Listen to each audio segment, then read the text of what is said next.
As the United States readies for a possible military attack on Iran, Russia has urged its ally to keep the doors open for dialogue. Moscow has vowed to continue work with Tehran despite threats of military action and economic pressure from President Donald Trump. Russia has cautioned the United States against attacking Iran. It says the consequences will be disastrous. It has accused the United States of smashing world around, first with its raid on Venezuela and now with threats to Iran. In a strongly worded message, Russian Foreign Minister Sergei Lavrov stressed that no third party can change nature of Moscow-Tehran relations. Certainly, when the US starts acting in ways that neglect the very rules Americans themselves promoted, it suggests that our US colleagues appear unreliable when they behave in such a manner. We simply need to work and to implement the agreements achieved between Russia and Iran, as well as all other economical partners. When such a powerful country like US acts by these dirtier methods, it means only one thing: the US competitive position is steadily worsening.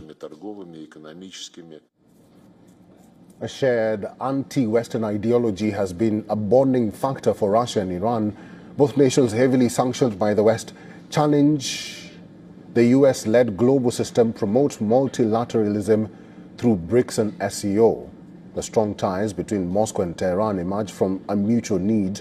Iran is one of the few international partners that Russia relies on for military hardware help since Ukraine war in 2022. Now, according to the West, Iran supplies Russia with Shahed attack drones and missiles, ammunition and artillery for use in the war.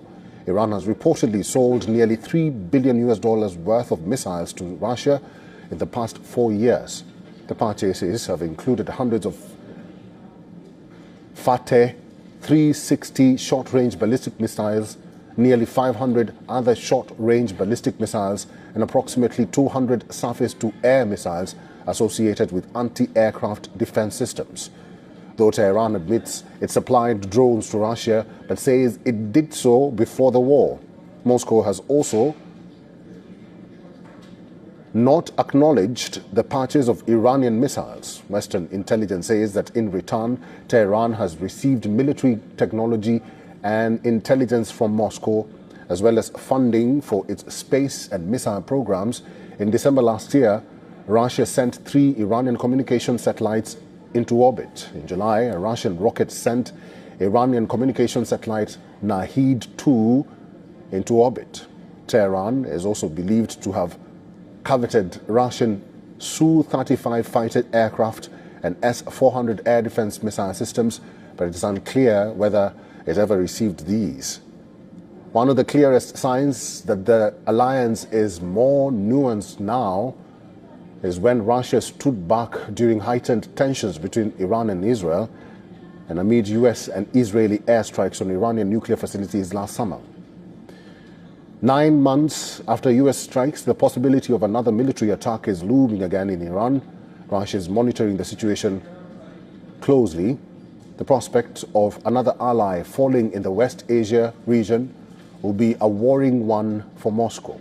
This particularly after it has seen its alliances with Venezuela, Syria and the Caucasus upended recently, denting its power and influence abroad.